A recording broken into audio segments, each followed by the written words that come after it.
This is the Mark Podcast from Lifeway Women. We're your hosts, Elizabeth Heineman and Kelly King. Each episode, we'll talk about what God is doing, how He has and is marking each of us. Sometimes that will be through interviews, and sometimes we'll have conversations around the table. We're so glad you've joined us today.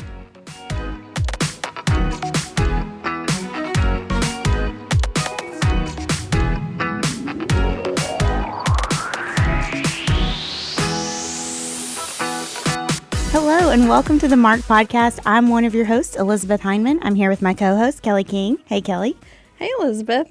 We have a legend on the I pod. know. This is a big deal. This is a big deal. I think this is probably going to go down as one of the podcasts that I think we actually had Gary Chapman, Dr. Gary Chapman. I know. And if you do not know that name, you know the five love languages. You know the 5 love languages. So welcome to the Mark Podcast, Dr. Chapman. Well, thank you. It's great to be with you. Yeah. Tell us a little bit. I mean, we always like to give our guests a chance to just do their own kind of bio. So give us a little information about you, your family, and your ministry. Well, I'm married to Carolyn, which is spelled with a K. Okay. She has to be unique. Yes. We have been married 62 years. She says she has no idea how that's possible because she's only 49. That's right. We have 2 children, grown children, and our daughter and her husband have our 2 grandchildren who have recently, both of them, finished college. So, wow. And then our son and his wife live in Austin, Texas, and they have a ministry out there. So that's our immediate family, and I have served on the same church staff for 50 years. Wow. And 2 years ago, I went to the pastor and said, I think after 50 years, I should get off the payroll. And he said, well, Gary, you're not going to leave us. I said, well, no, I'll stay around, but he said, well, what if we let you keep your office and keep your assistant? You can do what you want to do. I said, oh, that sounds good. Wow. So I'm still in the office where I am now. If I'm in town, I'm here every day. But I am now free to speak more in other places, so I'm also gone a lot. Yeah. I was going to ask you, do you still travel quite a bit and do a lot of speaking? I do. Yeah, almost every week I'm somewhere speaking, sometimes more than once. But anyway, I love what I do, and as long as I have energy, I'm going to keep on doing it. That's amazing. Yes. Yes. Well, most people, like we said, are familiar with the concept of love languages. That phrase is everywhere. We see it all over the place. But they may not realize that it comes from your book, The 5 Love Languages. So the Bible study for the book is being revamped soon. And so give us a little bit of the origin story of the 5 love languages, the book, and then we'll get into a little bit more about the Bible study later. Well, it really grew out of my counseling. I'll never forget the first time I realized that what makes one person feel loved doesn't make another person feel loved. Right. A couple came into my office, and I'd never met them. And they sat down, and the wife said, well, let me just tell you a little bit about us, Dr. Chapman. She said, first of all, we don't argue. We don't believe in arguing. We don't have any money problems. And she went on with 2 or 3 more positive things, and I was beginning to wonder, did they come in to tell me what a good marriage they have? Then she started crying, and she said, but the problem is, I just don't feel any love coming from him. And he was sitting there with her, and she said, we just never talk. She said, we haven't talked in 20 years. And she said, I'm so empty inside, and he does his thing, I do my thing. We're cordial, but we're just like roommates living in the same house. And she said, I just don't know how long I can go on like this. Well, I looked over at him, and he said, I don't understand her. I do everything I can to show her that I love her. And she sits there and tells you what she's been telling me. She doesn't feel loved. He said, I don't know what else to do. I said, well, what do you do to show your love to her? He said, well, I get home from work before she does. So I start the evening meal. And sometimes I actually have it ready when she gets home. If not, she'll help me. And then we eat. And after we eat, he said, I wash the dishes. And every Thursday night, I vacuum the floors. Every Saturday, I wash the car. I mow the grass. I help her with the laundry. And he went on, and I was beginning to wonder, what does this woman do? Right. It sounded to me like he was doing everything. And he said, I do all of that, And she sits there and says she doesn't feel loved. He said, I don't know what else to do. I looked back at her, and she started crying. And she said, Dr. Chapman, he's right. He's right. But like I said, we don't ever talk. She said, we haven't talked in years. He's always mowing the grass, washing the dishes, vacuuming the floors. And I realized here is a sincere husband who in his mind is loving his wife in the best way he knows how.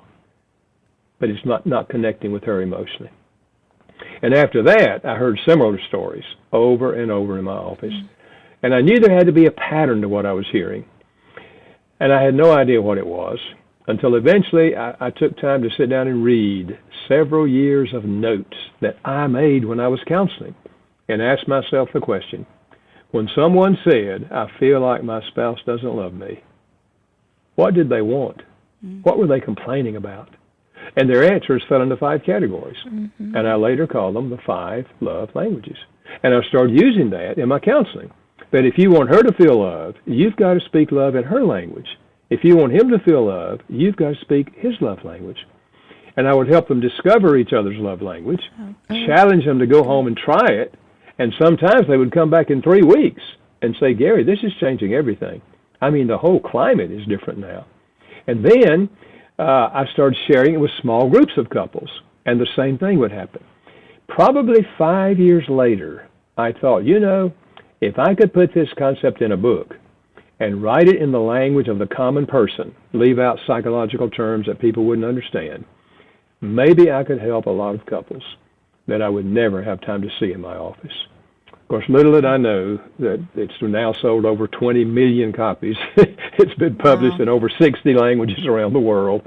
And as you said, it shows up in all sorts of TV programs around the country. Yes. So people have asked me, Gary, how do you explain that? And I said, well, to me, the short answer is God, and the long answer is God.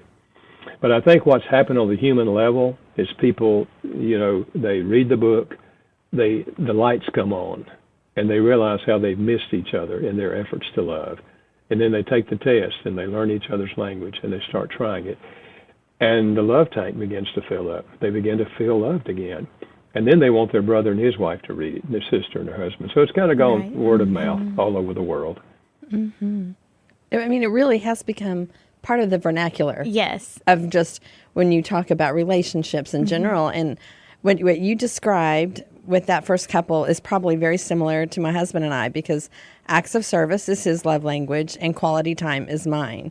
And I can see that even how we parented our children. I still distinctly remember the night before my daughter went to college. He was out changing the oil in her car, and I was inside with her on the couch spending time with her. And that was both of us showing our love language even to our daughter in the midst of that. Yeah, absolutely. Absolutely. Yeah. Yeah. Okay, I kind of spoke about the two of them. Yes. So it'd be good for you to just outline what the love languages are. So in case anyone who has never heard this before, we definitely want to touch base on that. Okay, these are in no particular order of importance, okay? But one is words of affirmation. You look nice in that outfit. I really appreciate what you did. One of the things I like about you is just verbally expressing to them appreciation for things that you admire about them. And then there's acts of service, doing something for the other person that they would like for you to do. That's the language the gentleman was speaking, as you said. He was doing all these things for his wife. In his mind, that's the way you show love. And then there's gifts. It's universal to give gifts as an expression of love. My background before I studied counseling was anthropology, cultural anthropology. I did an undergrad and a master's. And how cultures are organized and how they function. We've never found a culture anywhere in the world where gift giving is not an expression of love. The gift says, they were thinking about me. Look what they got from me.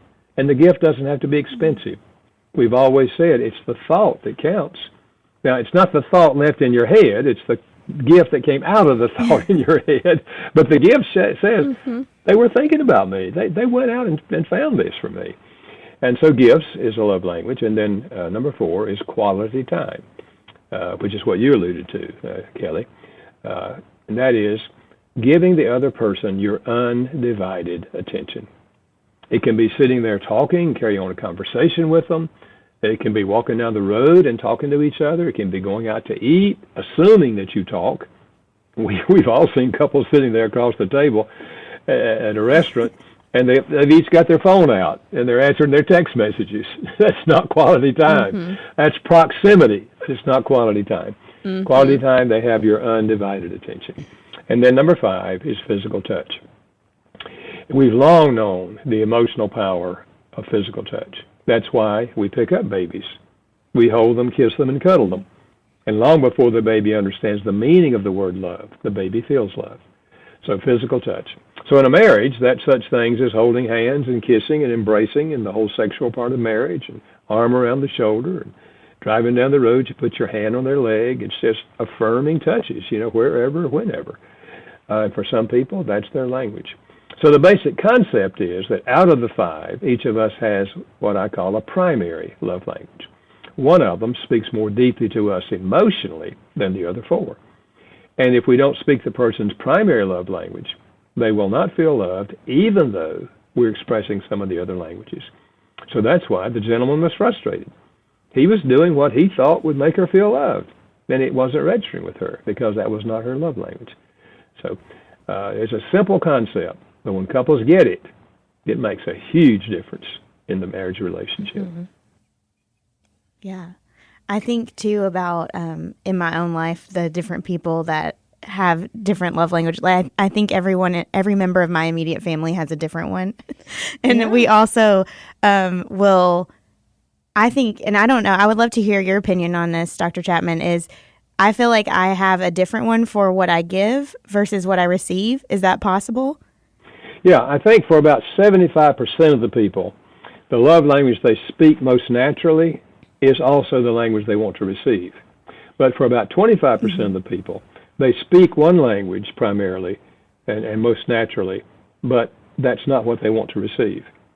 And so when I talk about love language, it's a matter of what makes you feel loved, and then what makes the other person feel loved. That's not abnormal. Okay. And I think maybe the reason for that, maybe the reason for that, and you can tell me if this would make sense for you, is that many times when the language they speak is the language they were taught to speak as a child growing up. The parents told them, you do this, whatever it is. And so they learn how to do that, and it's natural for them. But it's not what they want. They're just doing what they've always been taught to do to show love. So I don't know.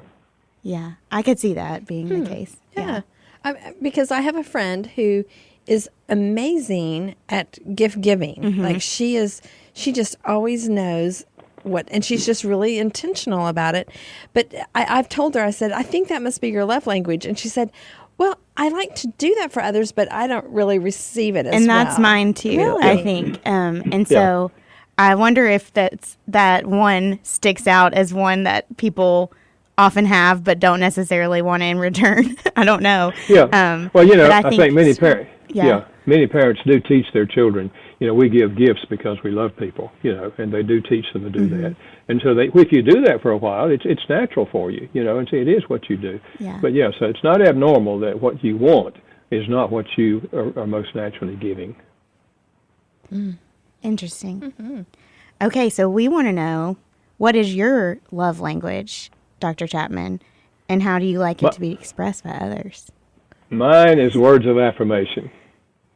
My wife is acts of service. But when I first got married, what did I do? I gave her words of affirmation. I didn't know anything about love languages in those days, but I did what was natural for me. Right. And that is, looking back on it, I knew that if people gave me affirming words, I felt appreciated. So just by nature, I gave her affirming words. And I don't know, somewhere in our marriage after a while, she said, and I would tell her every day I loved her, 2 or 3 times a day. I'm so glad I married you. I love you, love you, love you. And one night she said, you keep saying I love you. If you love me, why don't you help me? I said, what do you mean? Mm-hmm. She said, well, you don't ever offer to wash dishes or vacuum floors or clean the toilet. I mean, you don't offer to help me anyway. I didn't say this what I was thinking. What are you talking about? My mother did those things.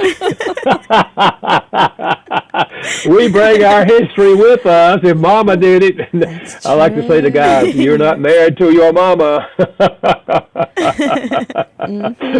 Oh, so looking back, she was telling me her love language was acts of service, Right. way back then. So yeah, but mine is words of Yeah. affirmation. It's funny when I kind of figured out that Vic's love language was acts of service. I don't know why. I mean, maybe we were working through the study at that time. I don't remember. But I decided to clean out the garage. It had just gotten to a point where it was pretty messy. And it really, it took me a few hours. Right. But I just remember thinking, I'm just going to do this. And I don't remember thinking specifically, I'm doing this because I know this is his love language. But he came home from work and he was just like, this is the best thing you've ever done for me. And I was like, I just cleaned up the garage. He's like, no. And okay, I don't know if we have to edit this out, Aaron, I get it. But he was just like, this is better than sex. And I was just like, okay, maybe we'll clean the garage a little more. I don't know. Yeah. That's a great example. When you speak their language, I mean, it resonates with them. Yeah. Yeah, for sure. Well, okay, we're going to shift from the book. I don't know that people know about the Bible study, Right. and Elizabeth mentioned that we're kind of revamping it, and it's going to come out again. So tell us a little bit about what people can expect that's different about the study. I think when you're working through the book and the workbook and all in the Bible study, you have to be more involved because you're actually writing things down and responding to questions that are in the study for that particular week. So it helps you think more clearly and analyze more clearly, your life, the other person's life, and that sort of thing. There's just something about a study guide, and of course there's a video clips also that go with that just kind of keeps you engaged and helps you, figure out, oh yeah, I see this now, I see that now. And so I think it's just a plus in addition to reading the book.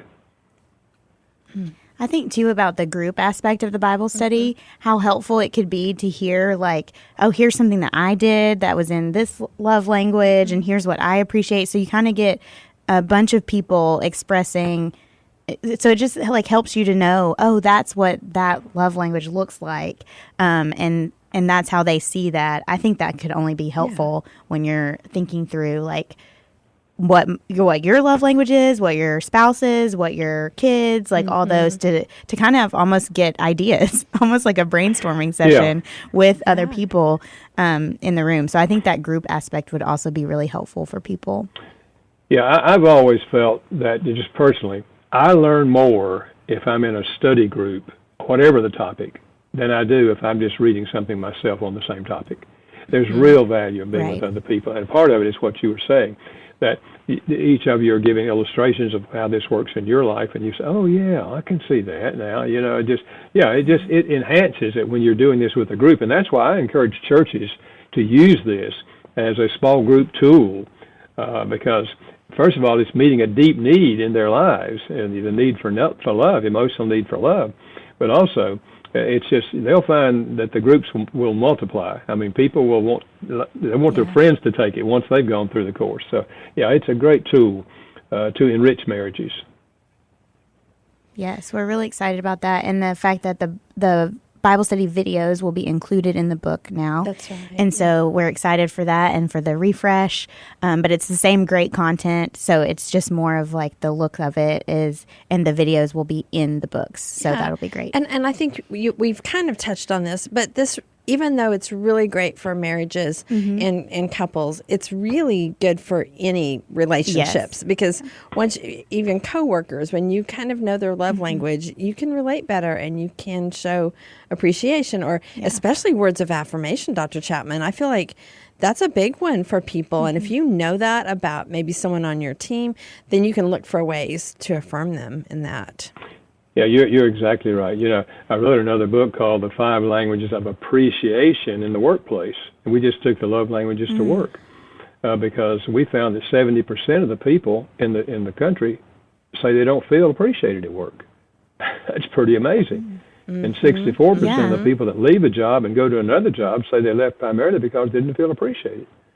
So that's why I wrote that book. And it particularly applies to churches because we found that 50% of the adults in this country volunteer every year to do something. And the church depends on volunteers. But the reason Yes. people volunteer and the reason they stay in that position is because they feel appreciated. They volunteer because they want to make a difference in the world. Yeah, they want to serve God and help people. But they stay in that particular volunteer position because they feel appreciated. If they don't, they leave there and go volunteer somewhere else. A lot of implications for the church structure in understanding this concept. And even, I'm just thinking about even within the volunteers at church, knowing what your love language is can help you know where to volunteer. True. Because if your words of affirmation, then you might need to be a greeter because you're, standing up and or write notes of encouragement or something like that. If you On the prayer team, all Right. those things. Yeah. if you are a service oriented person, like you're going to be doing the behind the scenes work and you're going to thrive in that. And Yeah, so- I look at yeah. my husband, and I've mentioned acts of service. Well, he's the one who's there. Like he'll go take. Like yesterday, he went and got food for a local school, or doing different things that he feels helpful in Right, those instances. right. So plugging them in Yeah. to those places is Yeah. important. I wrote another book called God Speaks Your Love Language, in which I look at how we are drawn to Christ through our own love language. And then once we become believers, what you all are saying is true, we tend to express our love to God in our love language. So if acts of service, is our love language, then we're the ones that volunteer to work in the soup kitchen or, paint the walls or anything, If we're words of affirmation people, then we express our love to God by affirming God, giving words of praise to God. And so it's a very fascinating study in our relationship with God because people kept asking me, what is God's love language?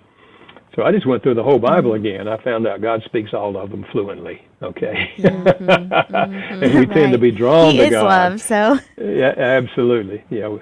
But we tend to be drawn to God in our love language. Like Saul on the road to Damascus, my guess is his language is physical touch because that's what he got from God. He knocked him off the horse and blinded him, and he got Saul's attention. So it's a very fascinating concept to study that idea.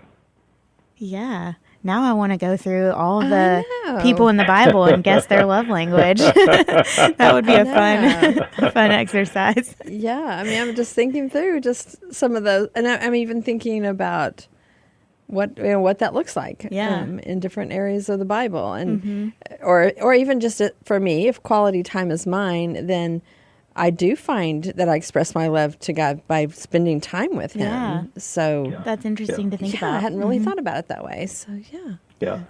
Well, your book was first published in 1992. Is that correct?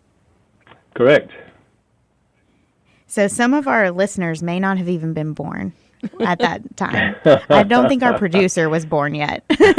And so how have you seen the impact of this study for over the 30 years that it's been in the world?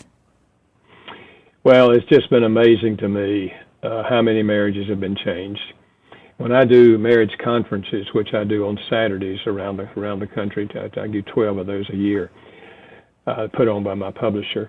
And so I have never done a conference that there weren't several people come up to me along through the day and say, I just want to share with you, your book on the 5 love languages literally saved our marriage.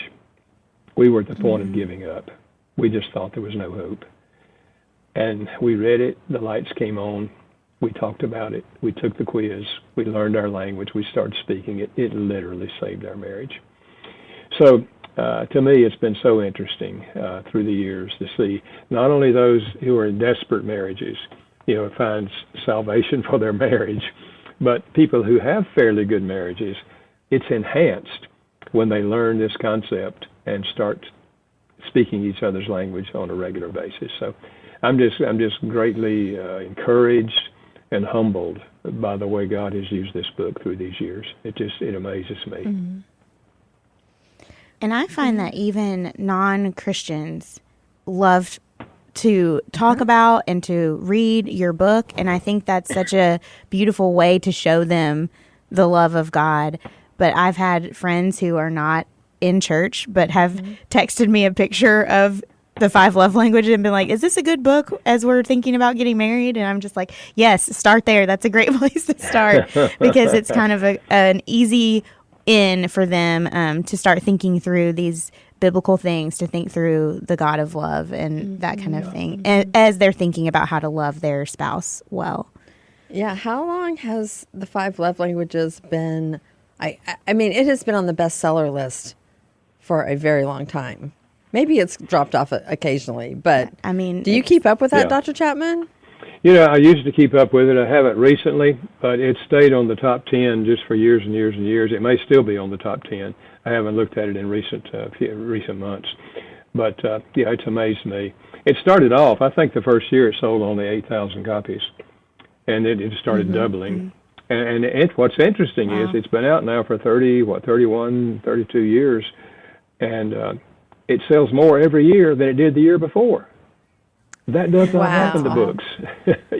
No.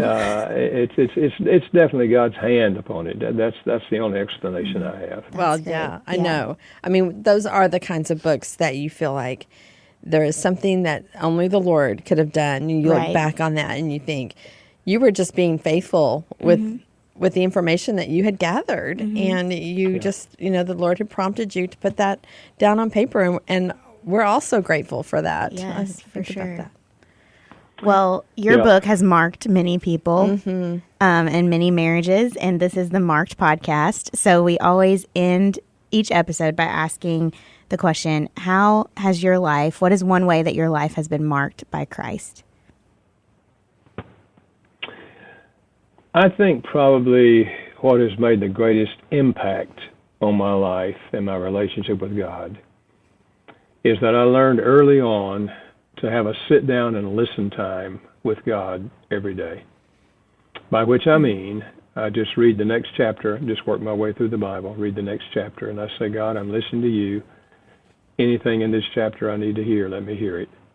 And then I underline things that kind of jump out at me, and I go back and talk to God about them. Sometimes I'm asking a question. Sometimes I'm saying, Lord, forgive me. I didn't do that yesterday. Sometimes I'm saying, Lord, that's what I want. That's what I want. Sometimes I'm just thanking God for what I just read. But I think having a daily sit down and listen time to God impacts everything else that I do all day long. And I encourage couples to not only individually have a sit down and listen time with God, but have a sit down and listen time every day with your spouse. Let them tell you, just start off with, tell me 3 things that happened in your life today and how you feel about them. Don't have to be profound things, but you're opening your life to each other just to hear what's going on in your life. Because we spend a lot of time apart, more daylight time apart than we do together. And if we don't have a daily time to listen to each other and just to get to know each other better, then we can drift apart. So, but I think that's what's marked my life and made a difference in everything that I do. I love that phrase, sit down and listen time. That's what I'm going to start calling it, is sit down and listen time. That's the perfect way to phrase it. You know, you mentioned that you've been married 62 years. Is that correct? That's correct. So I'm going to get personal. How old are you, Dr. Chapman? I am 85 as we are talking. I will be 86 in about 6 weeks or 8 weeks. Or 10 weeks. So when in it comes January. out, he'll be 86. Yeah. So when and the reason I'm asking this is because for you to say that your time of sitting down and listening to the Lord every day is still like what marks you, I think that's encouragement for all of our listeners to say, no matter how old you are, no matter how long you've walked with Jesus, that marks us. No matter how many times you've read that same chapter, yes, it's still marking you. Yeah, I agree, because it keeps us consciously in contact with God. We can get so busy, that we're just kind of going through all the details of life and we're not even thinking about God. But if you have a sit down and listen time with him every day, you're far more likely to be talking to him throughout the day about everything you're doing. And it makes all the difference in the world. I learned early on in my life, John 15, verse 5, where Jesus said, I'm the vine, you're the branches. You stay connected to me, you bear fruit. And then he said, without me, you can do nothing. That awareness that without him we can do nothing makes us want to stay connected to him in everything we're doing and asking for his wisdom, his guidance, his power, his ability to do whatever it is that we're working with. And when you really get down to it, the Christian life is just hanging out with God all day long. It starts for me in the morning. I know some people are not morning people, but it starts for me in the morning. And when I have that sit down with God every morning, then I'm far more likely to just keep talking to him throughout the day about everything that's going on, and asking for wisdom and guidance and everything. So, let's face it, none of us are going to make much of an impact on the world without God's help and God working in us and through us. Right. Well, thank you so much for sharing your wisdom with us today. This will go down as one of those podcasts for us that I think has marked us. Yes, so, for sure. We appreciate you, Dr. Chapman. Excited about your Bible study as far as just coming out and kind of being revamped, and encourage our listeners to find that as well. So blessings to you on your ministry and as you go about your day, but thank you for being with us. Yes, thank you. Well, thank you, Kelly and Elizabeth. It's great to be with both of you. And let me just encourage you, keep up the good work. We all have different roles, but use the position where God has put you. God bless you. Thank you so much. Listeners, take that to heart. Yes. And thank you for joining us today. And we hope to see you back here next week. Bye. Thanks so much for listening. If you want to join in on the conversation, you can find us on Twitter and Instagram at Kelly D. King and at E.D. Heineman. Use the hashtag #MarkedPodcast to connect with us. You can also find Lifeway Women on all social media channels at Lifeway Women. All of today's show notes will be posted at lifewaywomen.com/podcast. If you love the show, leave an iTunes review.